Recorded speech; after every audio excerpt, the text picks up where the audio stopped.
Legalidade no crime de desacato. O desacato é um crime praticado por particular contra a administração pública, como dispõe o artigo 331 do Código Penal Brasileiro. Em suma, consiste no fato de o agente desacatar funcionário público no exercício da função ou em razão dela. O crime de desacato é classificado como um crime comum, pois o sujeito ativo pode ser qualquer pessoa.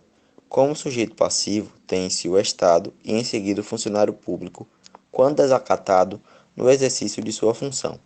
Como objeto jurídico do crime de desacato, tem-se a administração pública e como objeto material o funcionário público quando em exercício da função. Tem-se como elemento subjetivo do crime de desacato o dolo, pois deve existir uma vontade consistente e conhecimento de que está ofendendo o funcionário público no exercício de sua função ou em razão dela. O crime de desacato é considerado um crime formal ou de consumação antecipada, pois consuma-se quando o agente pratica qualquer ato, como ameaça, agressão física, gestos ou qualquer outro ato que venha a desacatar o funcionário público no exercício de sua função. É importante lembrar que não é possível tentativa na forma unissubsistente. Já na forma plurissubsistente, mesmo difícil, pode ser possível a tentativa. De acordo com o artigo 327 do Código Penal, considera-se funcionário público, para os efeitos penais, quem, embora transitoriamente ou sem remuneração, exerce cargo, emprego ou função pública. A pena conjecturada para o crime é a detenção de 6 meses ou a 2 anos de multa. Em 2016, a 5ª Turma do Superior Tribunal de Justiça estabeleceu que desacato não seria mais considerado crime, pois estaria entrando em conflito com o artigo 13º da Convenção Americana de Direitos Humanos, que assegura a liberdade de pensamento e expressão para qualquer pessoa. A descriminalização da conduta não sugere que qualquer pessoa vá agredir verbalmente agentes públicos, pois o egresso da tipificação criminal do desacato não impossibilita responsabilidades civis ou até mesmo outra conduta típica penal, como, por exemplo, calúnia, difamação ou injúria. Vale ressaltar que o crime de desacato não se mistura com o da resistência, do artigo 329 do Código Penal, pois, no segundo, o sujeito ativo se contrapõe à execução de ato ilegal por meio de violência ou grave ameaça. Podemos concluir que o legislador, com o crime de desacato, não quis coibir ou violar a liberdade de pensamento e expressão das pessoas, e sim assegurar a maior honra e dignidade aos funcionários da administração pública. Quanto ao princípio da legalidade, tem-se que não há crime sem lei anterior que o defina, nem pena sem prévia combinação legal. Desse modo, para que haja descriminalização do crime em questão no sentido tecnicamente jurídico, deve-se levar em consideração o instituto da abolitio criminis. Também se faz necessário a análise do controle de convencionalidade e o controle de constitucionalidade, ambas matérias de análise pelos egrégios STJ e STF. No que tange à convencionalidade do crime, salienta-se que o Pacto São José da Costa Rica não traz em seus dispositivos nada que vede os países signatários de positivá-lo na esfera penal. O que há é apenas uma recomendação, sem nenhum efeito vinculante. No mesmo sentido, temos a constitucionalidade, em que diz que, havendo conduta típica, antijurídica e culpável, não cabe aos juízos de direito substituírem os legisladores e, por si só, decretarem a descriminalização do crime de desacato. Portanto, entende-se que, havendo previsão legal e a inconstitucionalidade sendo afastada, há que ser punido o agente que pratica a conduta prevista no tipo. O desacato, cuja conduta criminosa está tipificada no artigo 331 do Código Penal, consiste em desacatar funcionário público no exercício da função ou em razão dela. O crime de desacato encontra-se também tipificado no Código Penal Militar, em seus artigos 299 e artigo 300.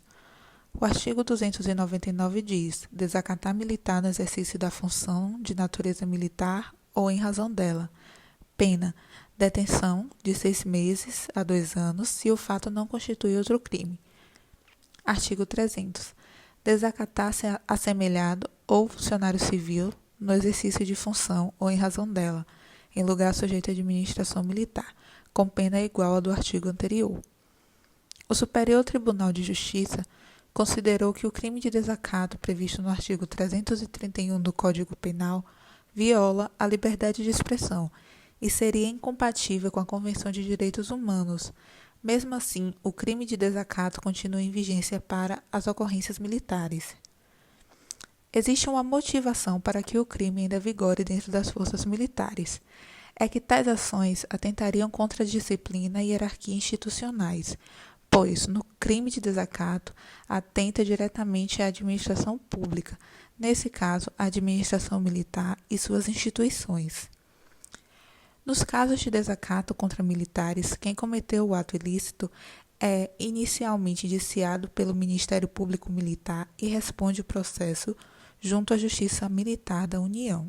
Em relação à embriaguez, há 3 entendimentos doutrinários sobre a exclusão ou não da ilicitude no caso em que o sujeito ativo esteja embriagado no momento da consumação do crime. O primeiro entendimento afirma que é afastada a ilicitude quando o agente se encontra embriagado, pois é necessária uma real intenção de desacatar, que é o dolo específico, ou seja, uma vontade de ofender o funcionário público que esteja no exercício da sua função ou em razão dela. Assim, o sujeito ativo, no momento da embriaguez, ela não possui o necessário discernimento para perceber as consequências dos seus atos. O segundo entendimento está disposto no artigo 28, inciso 2º do Código Penal, confirmando que a embriaguez voluntária não afasta a imputabilidade do crime, só afastando se for em decorrência de caso fortuito ou de força maior. Por fim, o terceiro entendimento diz que, em relação ao ânimos do agente, há 2 correntes distintas no nosso ordenamento jurídico. A primeira corrente é majoritária, fundamenta-se com base nos ensinamentos de Nelson Hungria e exige o ânimos calmo, consistente na intenção de ultrajar ou vexar a vítima. Não haverá exaltação ou a ira, e isso exclui o delito. O dolo nessa corrente é específico. Já a segunda corrente, ela não exige o ânimos calmo, está ligada à exaltação, uma vez que a maioria dos acusados age com exaltação de ânimos na prática do desacato. O dolo nessa corrente é o genérico. Desacato e exceção da verdade. No crime de desacato não se admite a exceção da verdade por 2 motivos: pela ausência de previsão legal e porque o bem jurídico protegido é o prestígio da função pública, não a honra do funcionário público. Abolitio criminis. É notório que no Brasil ocorre uma frequente mudança de entendimentos. A jurisprudência e a doutrina em várias ocasiões se mostram divergentes. Entretanto, a justiça militar é um ramo que se destina a preservar a hierarquia e disciplina no âmbito das Forças Armadas. Assim, nem tudo que for atualizado será extensível ao âmbito militar.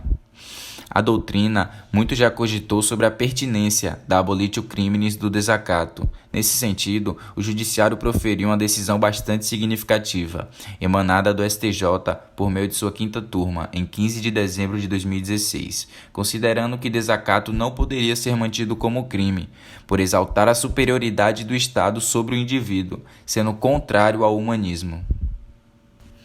Em relação ao desacato praticado por advogado, o artigo 7º, parágrafo 2º da Lei 8.906 de 94 do Estatuto da Advocacia e da OAB diz que o advogado tem imunidade profissional, não constituindo injúria, difamação ou desacato puníveis qualquer manifestação de sua parte no exercício de sua atividade em juízo ou fora dele, sem prejuízo das sanções disciplinares perante a OAB pelos excessos que cometer. Entretanto, a expressão desacato foi suspensa. A jurisprudência pátria sempre foi no sentido de que a imunidade judiciária encontrava limites na lei. A par disso, continuaram os julgados, embora após o novo estatuto a entenderem que a imunidade judiciária encontrava limites.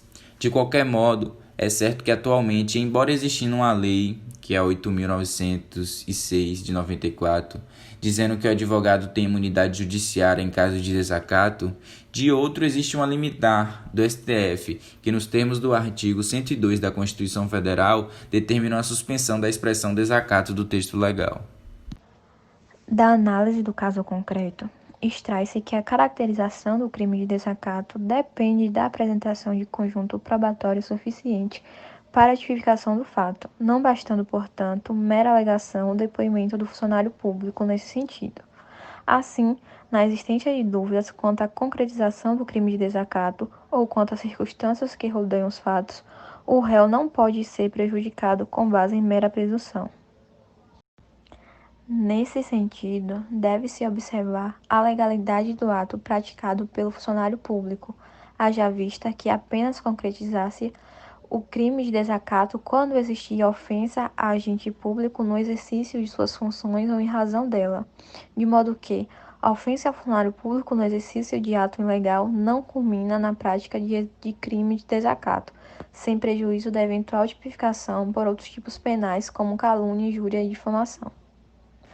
O princípio da legalidade orienta que a atuação do Estado deverá ser conduzida para atender às demandas e necessidades sociais e para a exaltação do poder estatal ou satisfação dos interesses particulares dos funcionários públicos, de modo que as condutas do Estado e dos seus agentes devem ser pautadas na lei. Vale ressaltar que, embora a administração pública goze de fé pública e presunção de veracidade, tais concepções não se configuram como absolutas sobre o risco do exercício ilegal do poder do Estado sobre os particulares, com destaque para os atos sancionatórios que agravam ainda mais os individuais. Portanto, as prerrogativas estatais não podem servir como instrumento para a não justificação dos atos públicos ou para afastamento do ônus probatório dos entes que integram a administração pública, mesmo porque o Estado detém de maior capacidade probatória, procedimental e administrativa em relação aos particulares, dispondo de uma vastidão de meios para comprovar e fundamentar seus atos.